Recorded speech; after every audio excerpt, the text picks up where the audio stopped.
اس بار جب طالبان نے کابل کا تخت سنبھالا تھا تو ہماری اسٹیٹ نے یہ ہمیں نیریٹو دیا تھا میڈیا کے تھرو کہ طالبان ہیو چینجڈ، طالبان 2.0 کا سارا فوکس اب گورننس کی طرف ہوگا، وہ ہیومن رائٹس دیں گے افغانیوں کو، وہ ہرگز جہاد کو ایکسپورٹ نہیں کریں گے اور سیف سینچوریز ہرگز ٹیررزم کو پرووائڈ نہیں کریں گے۔ جہاں تک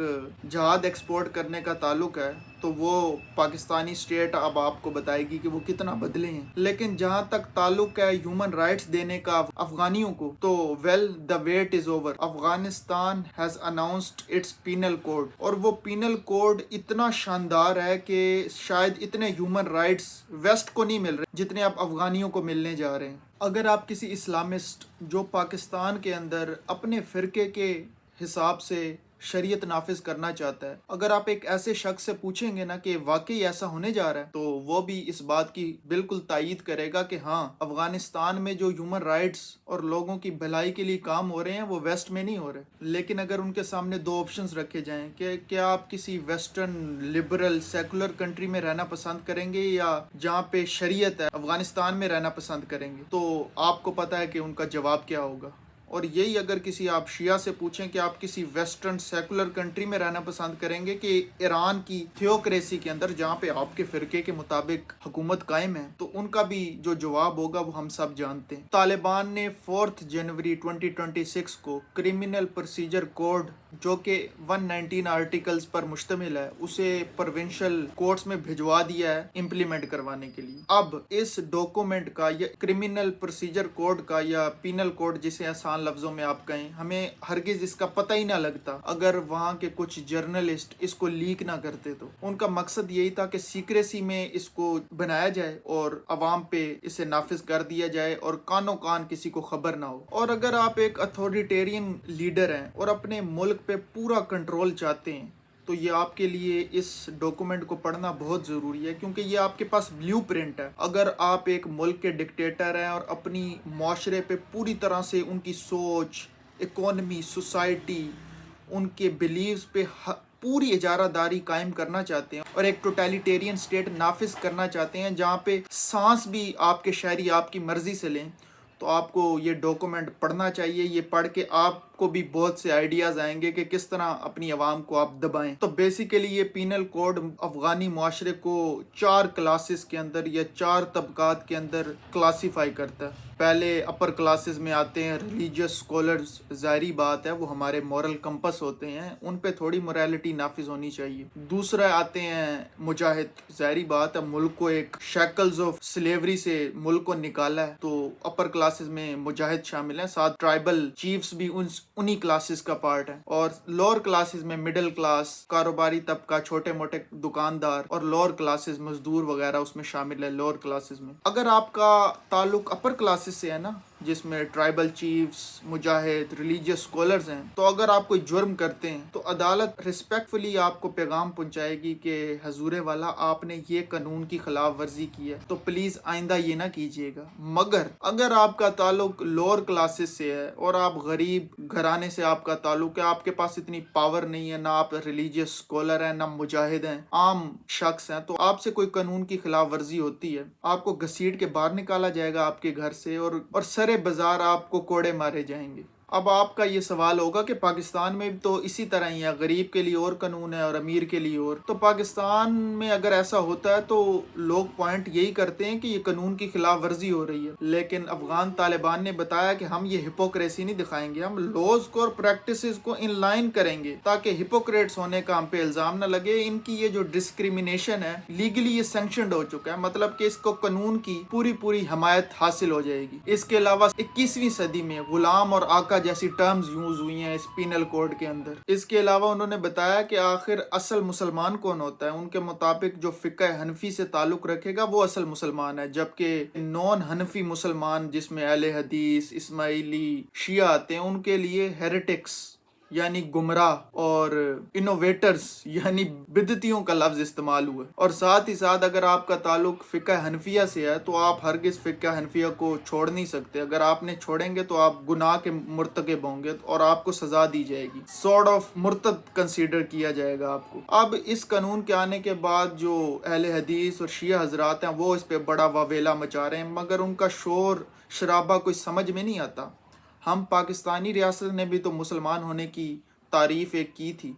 اور اس تعریف کے نتیجے میں مارجنلائزیشن احمدی کمیونٹی کو برداشت کرنی پڑی اور وہ اس سے سفر کریں۔ طالبان نے اسی پروسیس جو ہم نے شروع کیا تھا اس کو اپنی الٹیمیٹ کنکلوژن کی طرف وہ اب لے کے گئے ہیں کہ ہم فرقہ بھی بتائیں گے نا کہ فرقہ اصل والا کون سا ہوتا ہے۔ تو وہی انہوں نے فرقہ بتایا ہے کہ اصل میں فرقہ کون سا، حنفی مسلمان اصل مسلمان ہے، باقی تو بدعتی اور بھٹکے ہوئے ہیں۔ تو جب پاکستان میں مسلمان کی تعریف ہوئی، احمدی کمیونٹی کو مارجنلائزیشن فیس کرنی پڑی اور ان کو کافر قرار دے دیا گیا، تو شیعوں کی اور اہل حدیث نے اس کی حمایت کی تھی۔ اب ذرا قانون کی زد میں افغانستان کے اندر یہ دو فرقے بھی آ چکے ہیں، اور اس کے علاوہ اگر آپ ایک حنفی مسلمان کو اپنے فرقے میں یعنی اہل حدیث ہونے پر یا شیعہ اسلام کی دعوت دیتے ہیں تو یہ قانونی جرم کنسیڈر ہوگا۔ جس طرح ہم نان مسلم کو یہ اجازت نہیں دیتے کہ وہ کھلے عام اپنے مذہب کی تبلیغ کر سکیں ایک اسلامی ریاست کے اندر،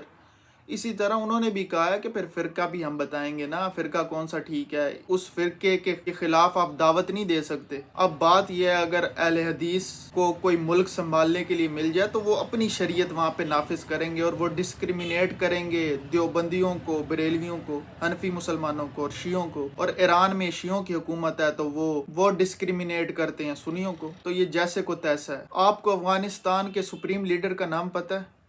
ہیبت اللہ۔ اس کا مطلب ہوتا ہے gift of Allah, blessing of Allah. لیکن ہیبت اللہ صاحب جو ہے نا وہ افغان عورتوں کے لیے اور معصوم بچوں کے لیے عذاب بن کے نازل ہوئے ہیں۔ جو قانون پرٹیکولرلی سب سے زیادہ بروٹل ہے نا وہ افغان عورتوں کے لیے اور بچوں کے لیے۔ اس قانون کے مطابق آپ اپنے بچوں کو جتنا چاہیں مار سکتے ہیں، بس آپ نے یہ خیال رکھنا ہے ان پر ویزیبل انجریز نہ ہو۔ اگر انجریز نہیں ہوتی تو آپ جتنا چاہیں بجا سکتے ہیں اپنے بچوں کو، اور اسی طرح شوہر اپنی بیویوں کو جتنا چاہیں مار پیٹ سکتے ہیں، بس انہوں نے یہ خیال رکھنا ہے کوئی ویزیبل انجری نہ ہو، کوئی ہڈی نہ ٹوٹے، کوئی نشان نہ آئے۔ بہرحال اس پینل کوڈ کے مطابق سائیکولوجیکل ابیوز کچھ نہیں ہوتا، مینٹل ابیوز کچھ نہیں ہوتا، اور جب تک نشان نہیں آتے جسم پر تو وہ تشدد بھی کنسیڈر نہیں ہوتا۔ افغان طالبان اتنے جینیسز ہیں اور ایسا لیگل کوڈ بنایا ہے کہ انسان حیران ہے کہ اتنا انٹلیکچوئل کیپیسٹی کتنی ہو سکتی ہے۔ ہم سب جانتے ہیں کہ وہ عورتوں کی ایجوکیشن کے خلاف ہیں، بچیاں وہاں تعلیم حاصل نہیں کر پا رہی اور بین لگ چکا ہے فیمیل ایجوکیشن پہ، مگر جب بات آتی ہے فیمیل کا علاج کرنے کے لیے، عورتوں کے علاج کرنے کے لیے، تو مرد سے وہ علاج نہیں کروا سکتی کیونکہ وہ نامحرم ہیں۔ اب جب عورتیں پڑھیں گی نہیں تو وہ ڈاکٹر نہیں بنیں گی، جب وہ ڈاکٹر نہیں بنیں گی تو عورتوں کا علاج کیسے کریں گی؟ تو پھر اس سے کیا مقصد ہے کہ ان کو مرنے کے لیے چھوڑ دیا گیا کہ سٹیٹس بھی یہ بات واضح کرتے ہیں۔ افغانستان کے اندر 1,00,000 مائیں اگر اپنے بچوں کو جنم دیتی ہیں تو کچھ سٹیٹس یہ کہتے ہیں کہ 500 سے زیادہ عورتیں ان کو اپنی جان گنوانی پڑتی ہے، جبکہ کچھ نمبرز تو اور بھی الارمنگ ہے، وہ کہتے ہیں کہ 600 سے زیادہ عورتوں کی موت واقع ہو جاتی ہے بچہ کرتے ہوئے۔ تو اتنے الارمنگ نمبرز ہیں، ان کو کوئی ان کے پاس ہیلتھ فیسلٹیز نہیں ہے، اور 80% سے زیادہ افغان عورتوں نے کسی نہ کسی مینٹل ایشو کا سامنا ہے۔ اس پینل کوڈ کے مطابق آپ سٹیزن ہیں، اگر آپ ایک عالم ہیں، آپ مجاہد ہیں، تو بھی آپ اس ملک کے شہری ہیں اور آپ کو حقوق ملیں گے، اور اگر آپ ٹرائبل چیف ہیں اور اس کے رشتہ دار ہیں تو بھی آپ کو ہیومن رائٹس ملیں گے، آپ سٹیزن ہیں وہاں کے۔ جبکہ اگر آپ غریب ہیں تو وہاں کے آپ سبجیکٹس ہیں، اور جو عورتیں ان کو سبجیکٹس بھی نہیں سمجھا جا رہا، وہ آبجیکٹس ہیں۔ اور نان مسلم کی تو ابھی میں نے بات ہی نہیں کی۔ اگر دوسرے فرقے والوں کو اتنی مارجنلائزیشن فیس کرنی پڑ رہی ہے تو کیا پرسان حال ہوگا نان مسلمز کا، اس کا آپ اندازہ لگا سکتے ہیں۔ اچھا، پاکستان میں کچھ عالم جنہیں ہیومن رائٹس کی پرواہ ہے وہ مائنورٹیز کے بھی رائٹس کی بات کرتے ہیں، اور ہمارے سیکولر اور لبرل بھائی وہ بلاسفیمی لاز پہ جب تنقید کرتے ہیں نا تو وہ کہتے ہیں یہ حنفی سکول کے خلاف ہے، حنفی سکول کے مطابق بلاسفیمر کی سزا جو ہے وہ موت نہیں ہے، جبکہ اس سے پوچھا جائے گا کہ آپ نے یہ کیوں کیا ہے، اگر وہ معافی مانگ لے تو معافی مل سکتی ہے۔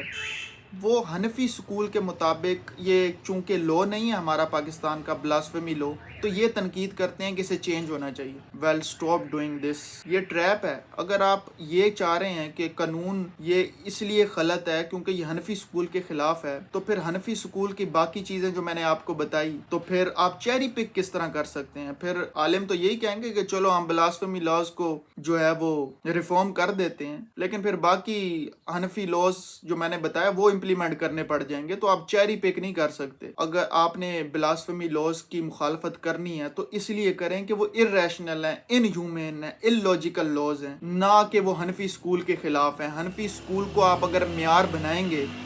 تو پھر ایک اور معیار ہے وہ آپ کو ادھر اپنانا پڑے گا. اس کی طرف چلتے ہیں ذرا. تو حنفی سکول کے مطابق ایک بچی عورت کا بنتی. ہمارے قانون میں تو یہ شرط ہے نا کہ 18 سال کی جب ایک بچی ہو جائے گی تو وہ عورت بنے گی، تب اس کی شادی ہو سکتی ہے. فقہ حنفیہ کے مطابق ایک بچی عورت بن جاتی ہے جب وہ پیوبرٹی ہٹ کرتی ہے. اور پیوبرٹی وہ 15 سال کی عمر میں بھی ہٹ کر سکتی ہے، 13 سال کی عمر میں بھی، 11 سال کی عمر میں بھی، اور کم از کم 9 سال کی عمر میں بھی ایک بچی عورت بن سکتی ہے، اور اس کی شادی پھر ہو سکتی ہے strict Hanafi school of thought کے مطابق. تو اگر آپ یہی حنفی سکول آف تھاٹ کو بنیاد بنائیں گے تو افغانستان میں جس طرح ایک 9 سال کی بچی کی شادی ہو سکتی ہے، اسی طرح مولانا فضل الرحمان آپ کو یہی کہیں گے کہ اگر آپ نے حنفی سکول آف تھاٹ کو یا کسی بھی سکول آف تھاٹ کو آپ نے بنیاد بنانا ہے تو پھر یہ والا قانون جو مولانا فضل الرحمان تنقید کر رہے تھے جب یہ قانون پاس ہوا کہ میں کرواؤں گا 15 سال کی بچی کی شادی، 13 سال کی، 11 سال کی، روک سکتے ہو تو روک کے بتانا پھر مجھے. تو بات یہ ہے کہ آپ کو حنفی سکول آف تھاٹ اگر آپ بنیاد بنائیں گے اور ایک مذہبی ریاست قائم کریں گے تو اس طرح کے ریگریسو لاز آپ کو اپنانے پڑیں گے، اور ساتھ ہی ساتھ وہ مائنورٹیز کے خلاف قانون بنیں گے، اور دوسرے فرقے کے خلاف بھی وہ قانون بنیں گے، اسلام کے جو دوسرے فرقے ہیں. اب پاکستانیوں کے لیے بڑا عبرت کا نشان ہونا چاہیے، اور یہ پاکستان کو یہاں سے نصیحت حاصل کرنی چاہیے کہ اگر آپ اسلامی ریاست قائم کریں گے تو پھر فرقے کی بھی آپ کو ریاست قائم کرنی پڑے گی، اور جب فرقے کی ریاست قائم ہوگی تو دوسرے فرقوں کے ساتھ مارجنلائزیشن ان کو فیس کرنی پڑے گی، ان کے خلاف جبر ہوگا،